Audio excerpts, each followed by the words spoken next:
Lynn, can you explain to me how you secured the accounts that you had? How much of it was pounding the pavement? How much of it was cold calling? How much of it was referrals? Of course, I'm not expecting exact percentages, but... All of the above, Mm-hmm. and being present in the community was a huge help. Mm-hmm. Things would come to the Blade. And again, I would thank the photographer at the time. When I came on, it was Doug Hinkle, a photographic presence at any nonprofit event or entertainment event, or it always helped. And Lou and Phil were out. I mean, from Scarlett's bake sales to knowing nightclub owners. There are lots of ways to get business. And I'm from a small town, and the gay community became the small town that I was comfortable working in. Mm-hmm. So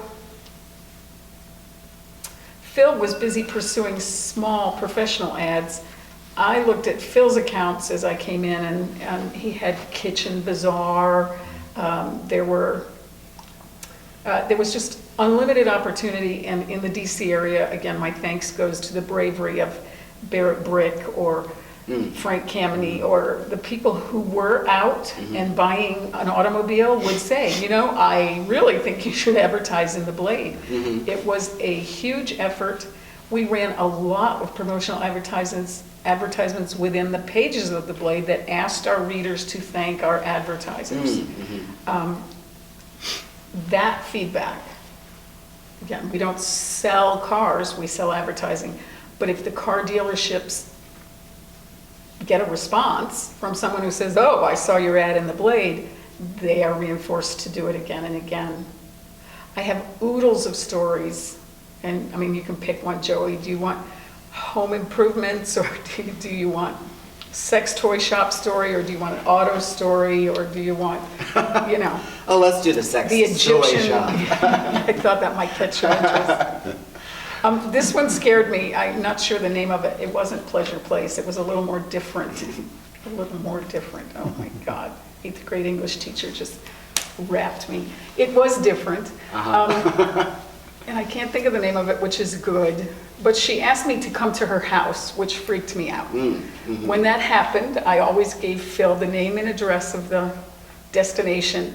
Again, no cell phones. It's not like I could call or drop a pin on my GPS and hope that someone would find my body. And it was down a dirt road way out in Manassas, Virginia somewhere. Oh, wow. But as I pulled into this kind of rural, rustic, isolated house, the woman I had met in town came out of her house past me and said, oh, we have to reschedule, which initially really annoyed me because I was way far away. Sure. And had set up all these precautions and safety net options. And I said, oh, really? Why? And she said, my delivery truck has just had an accident on the Beltway, and there are dildos everywhere. So I don't know if she went out and picked them up off the road. I never followed up on what happens to dildos after they've been in a car accident, but that was the sex. She went on to advertise her fetish shop. I don't know. The most successful ad was a small 8th page. The guy gave me whatever it cost then, $100. When I called and asked him to renew, he said, no, thank you, I'm too busy. He was an interior decorator, and he'd gotten 3 multi-tens of thousands of dollars worth of decorating jobs, and he never advertised again. Wow. That is not the kind of guy who paid Lou's salary and kept, you know, my dog and vet bills. It was the Brad and Halls, or it was the weekly advertisers. Sure. I was very fond of Trax. Mm-hmm. I can't not mention 2 advertisers by name, and that would be Trax, the nightclub, owned and operated by Marty Chernoff, who always said he was straight, and owned a club in Denver as well, Trax Denver. Mm-hmm. Early in my career, a young man from Nebraska named John Guggenmost and his business partner Ed Bailey had a management arrangement with Marty and called me in, and they were gung-ho. want to thank Ed personally for the 1993 March on Washington ad he bought. It was 17 full pages. He was open 24 hours a day, and he did 2 ads for each 12 hours through the run of the weekend. Wow. The other fun moment in my life was when a guy from Boston who owned the Safari Club came to DC to open the Crew Club. Mm-hmm. And DC Allen is a character in his own right and a brilliant entrepreneur. Mm-hmm. Called me right down to his office. He's kind of a alpha personality, but there on his desk was the teeniest, tiniest little Yorkshire Terrier I'd ever met. Mm-hmm. He would bite me, but she never did. And because she liked me, sooner or later, and I'm not saying he likes me now, but we got along just fine. And he's been a weekly advertiser in some form, shape, or way ever since. Mm-hmm. So Trax did go out of business. Ed and John have had other businesses. I don't know, my favorites are these repeat customers who Sure. you help when they're young and they stay with you forever. Mm-hmm. But no one does it for one single reason. You do it because you get a response, Mm-hmm. a return on your investment, and many people, including the realtor I would like to mention is Chuck Riley, would do it to be good citizens as well. Mm-hmm. The advertisers of the Washington Blade bring you the news. I know Absolutely. I'm speaking to a news. Sure. It's 2 and 2 up here if we have to duke it out. But, does the news inspire the advertising, or does the advertising support the news? Chicken or the egg? Yeah, perhaps, and we may have different opinions about that. But most organizations, including my own household, are driven by budget decisions. Sure. So I'll just leave it at that. Okay. The advertisers have been very supportive and helpful. I also When was did- young and earnest and believed there was nothing I wouldn't do to go get an ad. At least that's how I started at the Blade. Mm-hmm. When did national advertising become a thing, and Rivendell and having national accounts, and was that later? Rivendell's 45 years old. Mm-hmm. A guy named Joe DeSabato started it, and he lived and worked the Madison Avenue connection. The gay market, as represented by the readers of the National Gay Media Association members, are well studied and storied in their buying power and spending habits. Mm-hmm. To some degree, a few national organizations took our demographics to reinforce their position Mm-hmm. in the world, and it seems to have served HRC best in terms of membership development. But the Washington Blade knows a lot about its readers, and we've studied them for 50 years. At the beginning, they were our own surveys, and gay people hadn't been asked the response. And I think Kevin Neff, our current editor, has felt that during Pride surveys and whatnot. When you ask the LGBT community what they think, they tell you. Sure. And it's because no one asks very often. Mm-hmm. It's assumed we're in some other Italian-American group, or we're picked up in the sports pages if we're looking for Bridgestone tires or something. Sure, we're part of the majority culture, but to be asked and to be solicited and to be supported in a gay press is uniquely gratifying. And I think it's the role the Washington Blade has served best over the last 50 years. You asked about national advertisers. You know, when I started in '86, I said we were either 32 or 24 or 32 pages. It was rare that we had national ads then. By the time that we hit 1990, 91, 93, 2, some of those 93, marches. the March on Washington, you Phenomenal. know, that publication was 265 pages, and there was a lot of national ads in there. So it had gradually grown, and unfortunately, the reason why it grew was because of the awareness of the gay community from the AIDS crisis. Mm-hmm. It put the gay community out there, Mm-hmm. and everybody was, wow, there's a lot of people that I'm missing marketing to, and here's publications I can do it in. So, and they got good feedback from Dr. Light and Dr. Hunter and Dr. Caceres, JR's.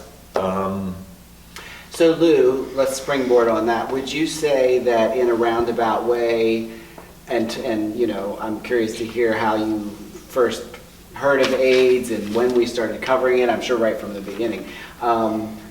Was there at some point in, you know, maybe 82 or 83 where you realized it was just this Megillah and it was just, you know, becoming the conversation of everything? And also, after you answer that, you know, what do you think that effect had on sort of galvanizing the overall movement?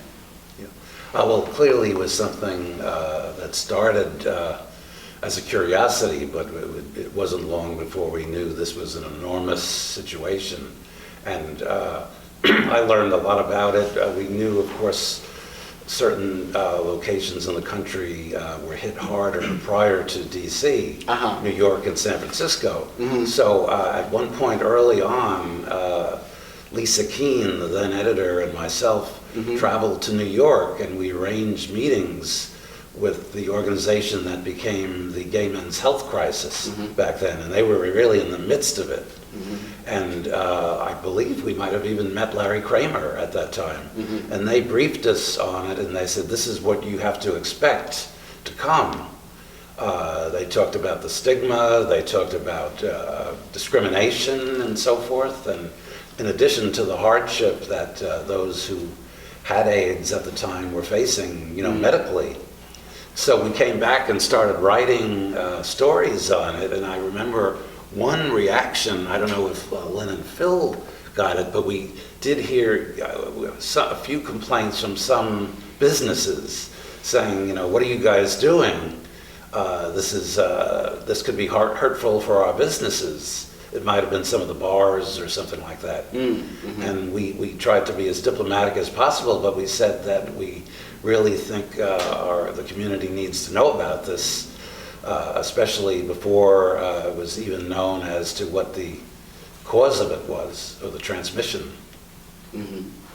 And do you feel that in a roundabout way, as this sort of wreaked its havoc, that it did sort of unify the lesbian community, the gay community, the transgender people, that come later, and sort of, I'm struggling to ask this succinctly, but how do you feel that AIDS sort of galvanized or sort of put us on the radar of straight America?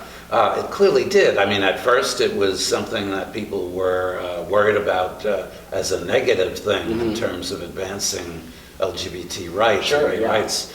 But I do think, though, that it clearly, I sensed at least, and I think others writing about it sensed that it did bring on a unity of the gay community, and the lesbian community was very supportive, as I remember back then. Many lesbians had gay male friends who were dying, and it was something that galvanized many in the community. And did you have a sense, Lou, that the Blade had any sort of national presence or recognition factor that was different from comparable gay papers in other cities? Like, you know, was whatever was happening, I assume the Bay Area Reporter was around at the time in San Francisco?